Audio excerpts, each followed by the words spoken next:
El gato negro. No espero ni me interesa que se dé crédito a la extraordinaria historia que voy a narrar.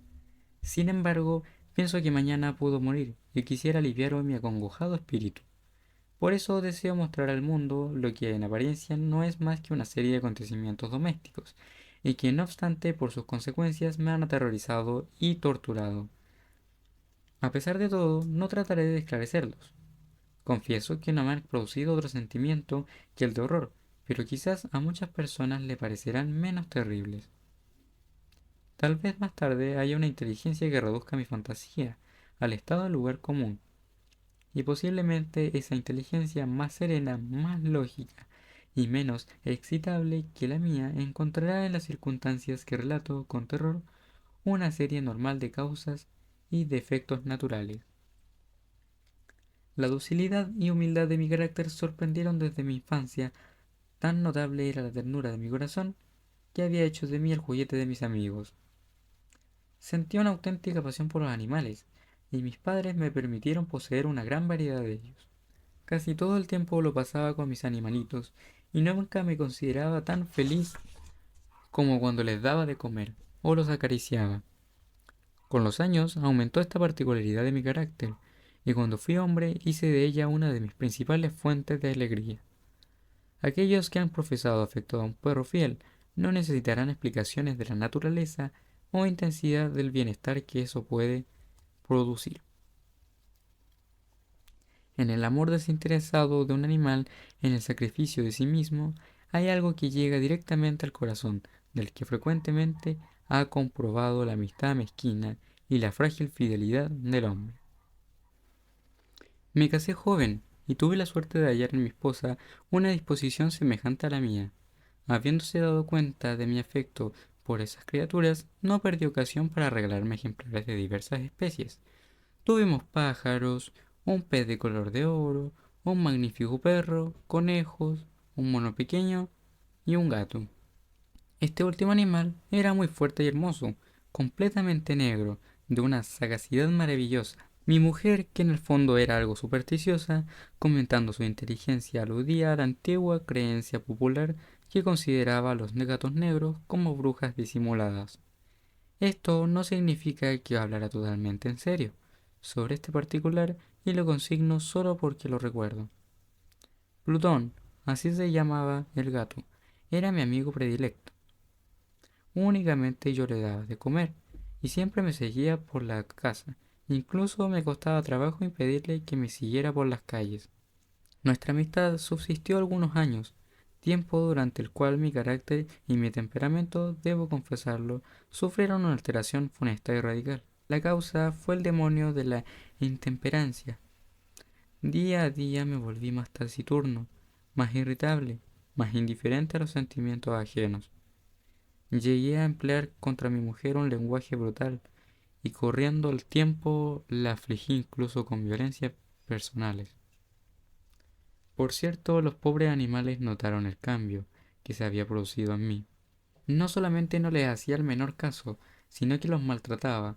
Plutón era el único que me despertaba aún suficiente consideración como para no golpearlo.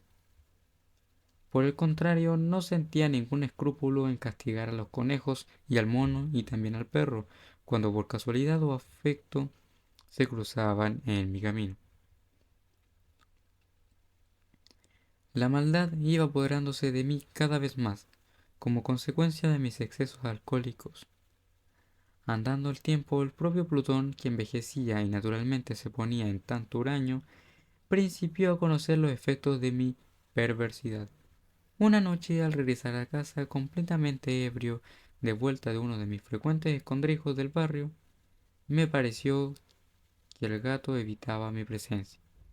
Lo cogí violentamente y él asustado me mordió la mano, ocasionándome una leve herida. Recuerdo que entonces se apoderó de mí un furor demoníaco. En aquel instante dejé de conocerme.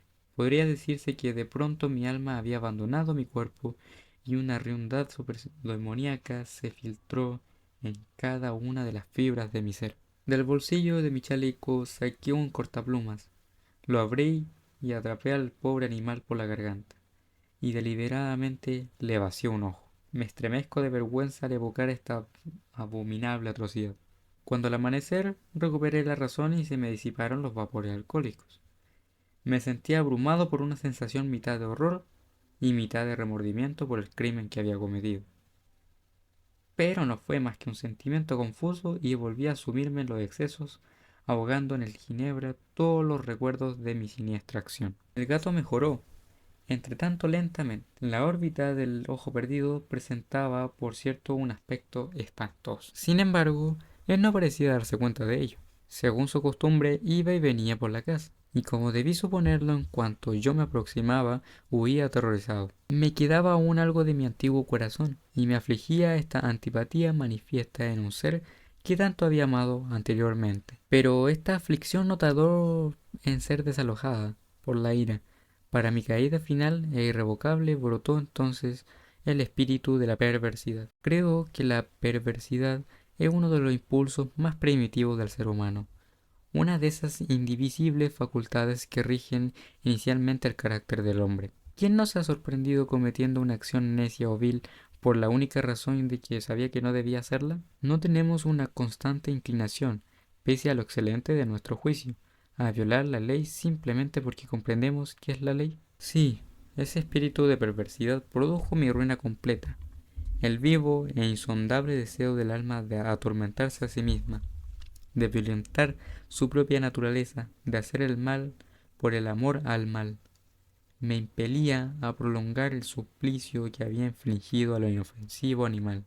Una mañana, sangre fría, ceñí un nudo corredizo en torno a su cuello y lo ahorqué colgándolo de la rama de un árbol. Lo ahorqué con mis ojos llenos de lágrimas, con el corazón desbordante del más amargo remordimiento. Lo ahorqué porque sabía que me había amado y reconocía que jamás tuve motivo alguno para encolerizarme con él. Lo ahorqué porque comprendía que al hacerlo cometía un pecado mortal que comprometía mi alma hasta el punto de colocarla lejos, incluso de la misericordia infinita de Dios. En la noche siguiente al día que realicé tan cruel acción, me despertó del sueño el grito de ¡Fuego! Ardían las cortinas de mi lecho y la casa era una gran hoguera. Mi mujer, mi criado y yo logramos escapar venciendo grandes dificultades. La destrucción fue total. Quedé arruinado y me entregué desde entonces a la desesperación. No pretendo establecer relación alguna entre causa y efecto respecto a mi crueldad y al desastre. No pretendo establecer relación alguna entre causa y efecto respecto a mi crueldad y el desastre.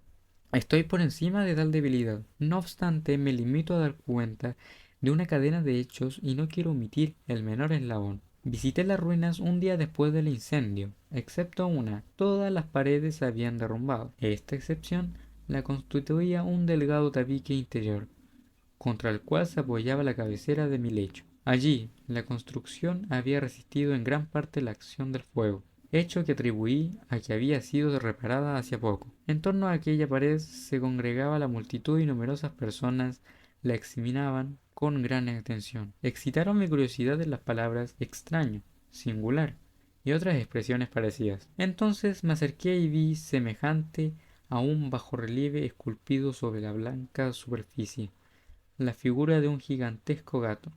La imagen estaba copiada con exactitud prodigiosa, rodeaba el cuello del animal con una cuerda. Apenas observé la aparición, porque no podía considerar aquello más que como una aparición, me sobrecogió una terrible mezcla de asombro y pánico. Por fin vino en mí ayuda a la reflexión y recordé que el gato había sido ahorcado en un jardín contiguo a la casa. A los gritos de alarma, este jardín fue invadido de inmediato por la muchedumbre y el animal debió ser descolgado por alguien, arrojado a mi cuarto por la ventana, sin duda con el propósito de despertarme. El derrumbe de las restantes paredes había comprimido a la víctima de mi crueldad en el yeso todavía fresco de la pared, recién restaurada, y la cal, en combinación con las llamas y el amoníaco del cadáver, plasmaron esa imagen tal como yo la veía. Intenté satisfacer así mi razón, aunque no mi conciencia, en la que quedó una huella profunda del sorprendente caso.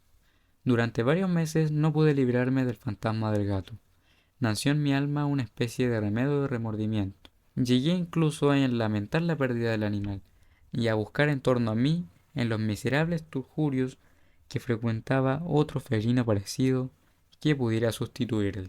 Una noche, hallándome medio aturdido en un bodegón, llamó mi atención un objeto negro en lo alto de uno de los grandes barriles de ginebra y ron que componían el mobiliario más importante del lugar. Desde hacía algunos momentos observaba ese tonel y me sorprendió no haber advertido lo que estaba colocado encima. Me acerqué y lo toqué. Era un gato negro, enorme, tan corpulento como Plutón, al que se asemejaba en todo, salvo en un detalle. Plutón no tenía un solo pelo blanco en todo el cuerpo, pero este poseía, aunque en forma indefinida, una señal de pelos albos, como un collar sobre el pecho. Apenas lo toqué, se levantó repentinamente ronroneando con fuerza y se restregó contra mi mano, y pareció contento. Era el animal que buscaba.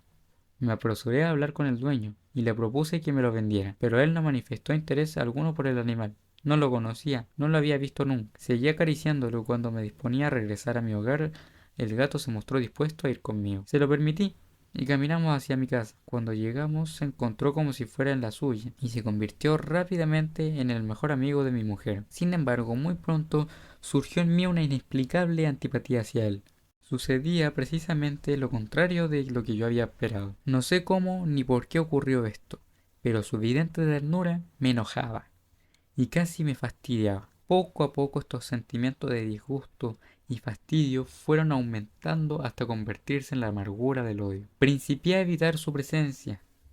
Una especie de vergüenza mezclaba el acuerdo de mi crueldad. Me impedía maltratarlo y durante algunas semanas me abstuve de golpearlo o tratarlo con violencia. Pero gradual e insensiblemente llegué a sentir por él un horror indecible. En silencio lo eludía, como si huyera de la peste. Lo que me despertó abiertamente el odio por el animal fue el descubrimiento que hice a la mañana siguiente de haberlo llevado conmigo, como Plutón.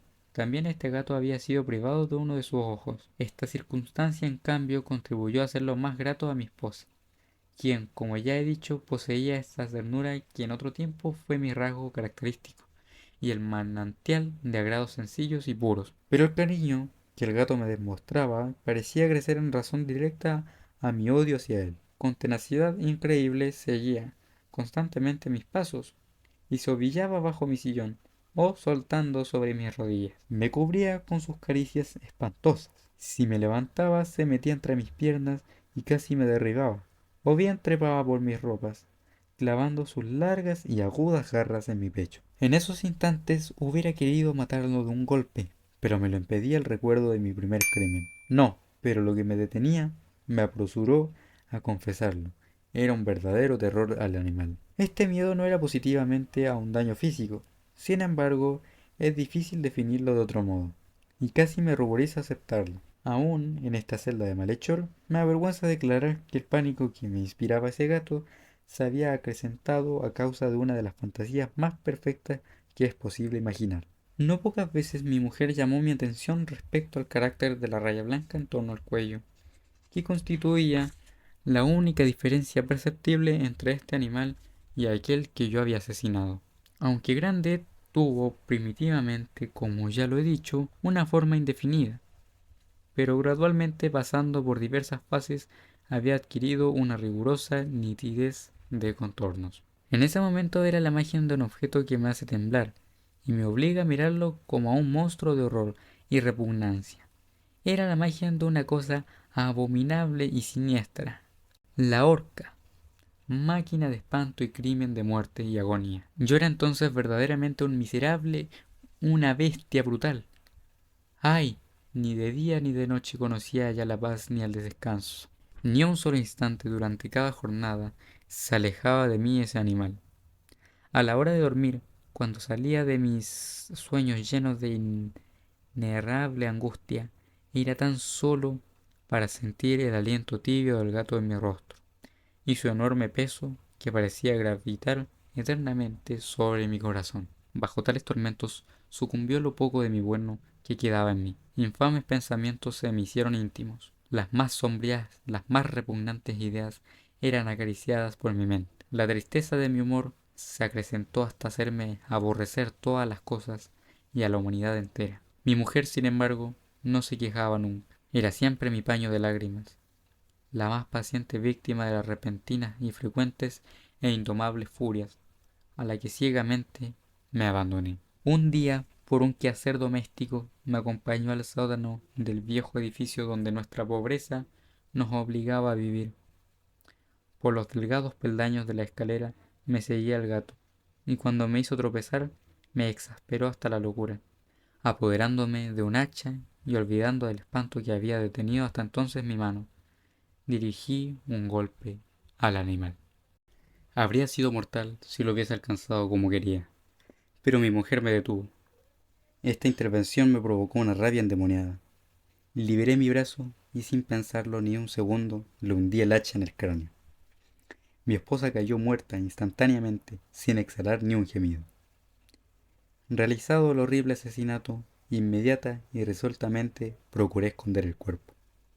Me di cuenta de que ni de día ni de noche lograría hacerlo desaparecer de la casa, sin que se enteraran los vecinos, y asaltaron mi mente varios proyectos. Por un instante pensé trozar el cadáver y enterrar los pedazos. Después resolví cavar una fosa en el piso del sótano. Luego decidí arrojarlo al pozo del jardín. Cambié de idea y opté por embalarlo en un cajón, como una mercancía, y encargar a un mandadero que se lo llevase de casa, facturándolo a cualquier destino. Finalmente me detuve ante un plan que consideré el más factible. Determiné emparedarlo, como dicen que hacían en la Edad Media los monjes con sus víctimas. El sótano parecía estar construido a propósito para este proyecto. Los muros no estaban levantados con el cuidado habitual, y no hacía mucho tiempo habían sido cubiertos en toda su extensión por una capa de yeso que la humedad no dejó endurecerse. Existía por otra parte una saliente en uno de esos muros, producida por una chimenea artificial que quedó tapada. No dudé que me sería fácil quitar los ladrillos de aquel sitio, colocar allí el cadáver y emparedarlo, de manera que ninguna mirada pudiera descubrir nada sospechoso. No me engañé.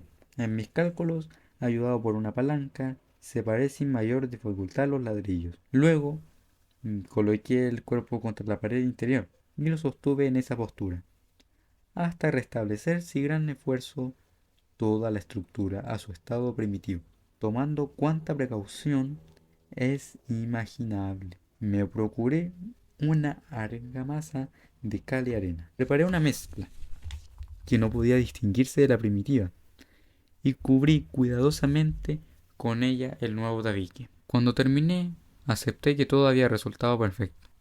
La pared no presentaba la más leve señal de arreglo. Con sumo cuidado barrí el piso y recogí los escombros. Me miré triunfante a mi alrededor y me dije, por lo menos aquí mi trabajo no ha sido infructuoso. Enseguida la primera idea fue buscar al felino causante de tan tremenda desgracia, porque al fin había resuelto matarlo. Si en aquel momento lo hubiera encontrado, nada habría evitado su destino. Pero parecía que el animal, ante la violencia de mi cólera, se había alarmado y procuraba no presentarse, desafiando desde su refugio mi furia. Es imposible describir o imaginar la intensa, la apacible sensación de alivio que trajo a mi corazón la ausencia de la detestada criatura. No se presentó en toda la noche, y esta fue la primera que gocé desde su llegada a la casa. Dormí tranquila y profundamente. Sí, dormí con el peso de aquel asesinato en mi alma. Transcurrieron el segundo y el tercer día. Mi verdugo no vino, y respiré una vez más como un hombre libre. En su terror, el monstruo se había alejado para siempre de aquellos lugares. Ya no volvería a verlo jamás, y mi dicha era infinita. Me inquietaba muy poco la criminalidad de mi tenebrosa acción, aunque se abrió una especie de sumario que intentó ciertas averiguaciones. También se dispuso un reconocimiento, pero naturalmente nada podía descubrirse. Yo daba por asegurada mi felicidad futura. Al cuarto día de haber cometido el asesinato, se presentó inopinadamente en mi casa un grupo de agentes de policía, y procedió de nuevo a una rigurosa inspección. Confiando en la impenetrable de aquel escondite, no experimenté turbación alguna. Los agentes quisieron que los acompañara en su revisión, y fueron examinando hasta el último rincón de la casa. Por tercera o cuarta vez bajaron al sótano, lo cual no me alteró en lo más mínimo. Como el de un hombre que reposa en la inocencia, mi corazón latía pacíficamente. Recorrí el sombrío lugar de punta a punta, crucé los brazos sobre el pecho y me pasé indiferente de un lado a otro. Plenamente satisfecha, la policía se disponía a abandonar la casa, pero era demasiado intenso el júbilo que yo experimentaba para que pudiera reprimirlo. Sentía la viva necesidad de decir una palabra tan solo, a modo de triunfo y hacer doblemente evidente la convicción de mi inocencia. Señores, dije cuando los agentes subían la escalera, es para mí una gran satisfacción haber desvanecido sus sospechas. Les deseo a todos ustedes buena salud. Vuelvan a verme. Tienen ustedes aquí una casa muy bien construida. Apenas sabía lo que hablaba en mi desatinado afán de decir algo. Puedo asegurarles que esta es una edificación excelente. Estos muros. ¿Cómo? ¿Se van ustedes, señores? Estos muros están edificados con una gran solidez. Entonces, en una fanfarronada imbécil, golpeé con fuerza con mi bastón, precisamente sobre la pared tras la cual yacía mi esposa. ¡Ah! Que Dios me proteja y me libre de las garras del demonio. Apenas se hundió en el silencio el eco de mis golpes, una voz respondió desde el fondo de la tumba. Era primero una queja velada, entrecortada como el sollozo de un niño. Después se convirtió en un gemido prolongado, sonoro y continuo, infrahumano, un alarido mitad del horror y mitad de triunfo, como solamente podría brotar del infierno. Me sentí desfallecer y tambaleándome caí contra la pared opuesta.